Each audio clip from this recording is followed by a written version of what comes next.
ముఖ్యమంత్రి మాట ప్రకారం ఈ బడ్జెట్ సమావేశాల్లోనే ఎస్సీలకు 18% నిధులు కేటాయించాలని కోరారు చెన్నూరు ఎమ్మెల్యే వివేక్ వెంకటస్వామి.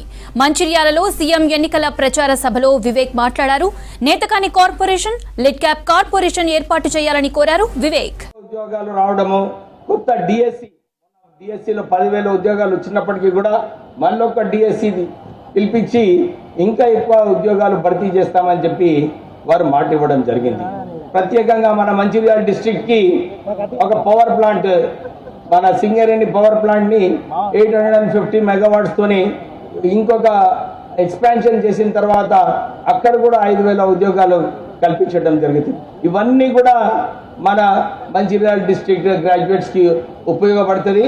మీరందరూ ఇది గమనించి ఈ ఎలక్షన్ లో మన నరేందర్ రెడ్డి గారిని మీరందరూ ఓటేసి గెలిపించాలని చెప్పి కోరుతూ, దాంతో పాటు మొన్న ముఖ్యమంత్రి గారితో మాట్లాడేటప్పుడు ఇదే చెప్పినాము. మా ప్రాంతంలో చాలా మంది బీద ప్రజలు ఉన్నారు. మీరు ఎస్సీ ఎస్టీ బడ్జెట్లో ఏదైతే 15 నుంచి 18% వరకు ఈసారి బడ్జెట్లో పెడతానని ఒప్పుకున్నారో దాని వలన చాలా మందికి ఉపయోగపడుతుంది. ప్రత్యేకంగా ఇక్కడ ఏదైతే మీరు పోయిన ఎలక్షన్లో మాట ఇచ్చినారో ఒక నేతకాని కార్పొరేషన్, లిడ్ క్యాప్ కార్పొరేషన్ ని మళ్ళా దాన్ని రివైవల్ చేస్తూ మాలా కార్పొరేషన్, ఇవన్నీ కూడా ఈ 15%లో వస్తుంది ముఖ్యమంత్రి గారు. సో ఇది ఈ బడ్జెట్లో, ఎందుకంటే ఐటీ మినిస్టర్ గారు కూడా ఉన్నారు, మొన్న అసెంబ్లీలో వారిని కూడా విజ్ఞప్తి చేశాము. మీరు ఈ బడ్జెట్లో ఈ నిధులు కేటాయిస్తే డెఫినెట్లీ గ్రాడ్యుయేట్స్ అందరికీ కూడా ఉపయోగపడుతుంది. ప్రత్యేకంగా ఏదైతే మొన్న 1000 కోట్ల రూపాయలు శ్రీధర్ బాబు గారు రిలీజ్ చేయించినారు ముఖ్యమంత్రి గారి ఆధ్వర్యంలో, సబ్సిడీ ఎంటర్ప్రెనర్స్కి, ఎవరైతే కొత్త ఎంటర్ప్రెనర్స్ ఉన్నారో వాళ్ళకి 1000 కోట్ల రూపాయలు రిలీజ్ చేయడం జరిగింది. దాంతోపాటు ఇంకో 3,000 కోట్లు పెండింగ్ ఉంది ముఖ్యమంత్రి గారు, అది కూడా రిలీజ్ చేస్తే మా పిల్లలకు అందరికీ కూడా ఉపయోగపడుతుంది.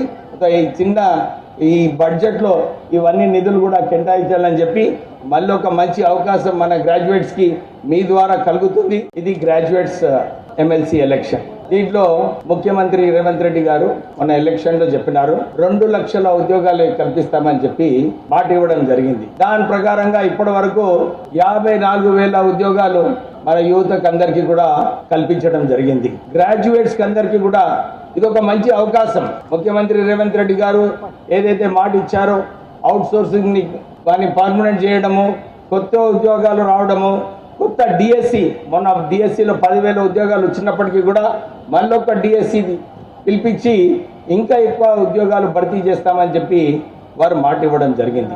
ప్రత్యేకంగా మన మంచిర్యాల డిస్ట్రిక్ట్ కి ఒక పవర్ ప్లాంట్, మన సింగరేణి పవర్ ప్లాంట్ ని 850 మెగావాట్స్ తోని ఇంకొక ఎక్స్పాన్షన్ చేసిన తర్వాత అక్కడ కూడా 5,000 ఉద్యోగాలు కల్పించడం జరుగుతుంది. ఇవన్నీ కూడా మన మంచిర్యాల డిస్ట్రిక్ట్ గ్రాడ్యుయేట్స్ కి ఉపయోగపడుతుంది.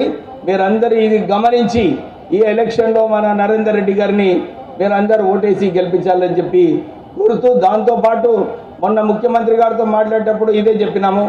మా ప్రాంతంలో చాలా మంది బీద ప్రజలు ఉన్నారు.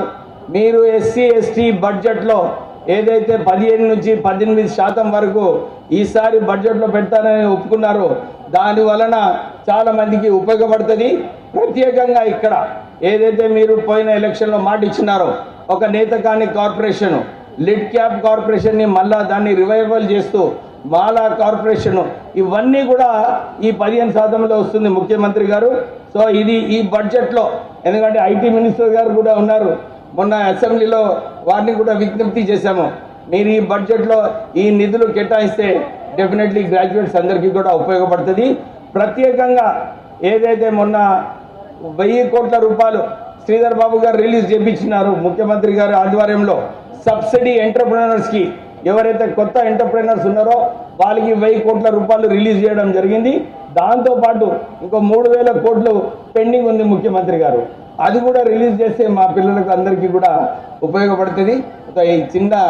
ఈ బడ్జెట్లో ఇవన్నీ నిధులు కూడా కేటాయించాలని చెప్పి మళ్ళీ ఒక మంచి అవకాశం మన గ్రాడ్యుయేట్స్కి మీ ద్వారా కలుగుతుంది.